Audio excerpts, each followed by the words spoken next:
Welcome to Summarize Science. Today we are looking at a fascinating new approach to how AI understands the passage of time. Humans can easily tell if a video is sped up or slowed down just by looking at how objects fall or ripples move. However, most modern AI models actually have a very poor understanding of temporal speed. This limitation exists because they usually only learn from standard videos recorded at one specific frame rate. To fix this, researchers found a way to teach AI about time using sound. Think about how a person's voice gets higher when a video is sped up. By matching these audio pitch changes to the visual motion, the AI can learn to detect speed shifts automatically. The researchers also used a clever trick called equivariance. They taught the model that if you cut the number of frames in half, the perceived speed must also decrease proportionally. Using these methods, they created a massive new dataset called SlowMO 44K.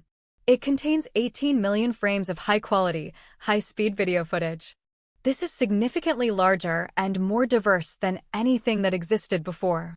With this data, the AI can now perform several impressive tasks. It can accurately estimate the playback speed of almost any video it sees.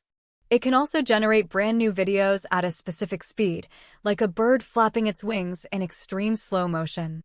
This is difficult because the AI has to imagine details that aren't visible at normal speeds. Another big breakthrough is in fixing blurry, low-quality footage.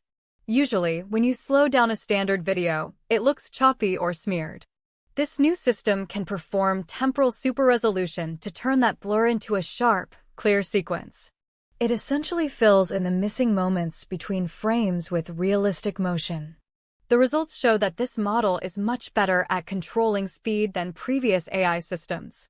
For example, it doesn't just make the video move faster, it understands how the physical dynamics should change. In human studies, people consistently preferred the videos generated by this new method. It even reaches near human accuracy in judging how much a video has been manipulated. So, let's recap the most important points from this study. We have seen that AI can learn about time through self-supervision using audio cues and temporal resampling. This led to the creation of the world's largest general-purpose slow-motion dataset. These tools allow for much better control over how videos are created and edited. In the future, this could be huge for video forensics and detecting deepfakes or edited footage. It will also lead to much more realistic digital simulations and world models. Thanks for watching Summarize Science.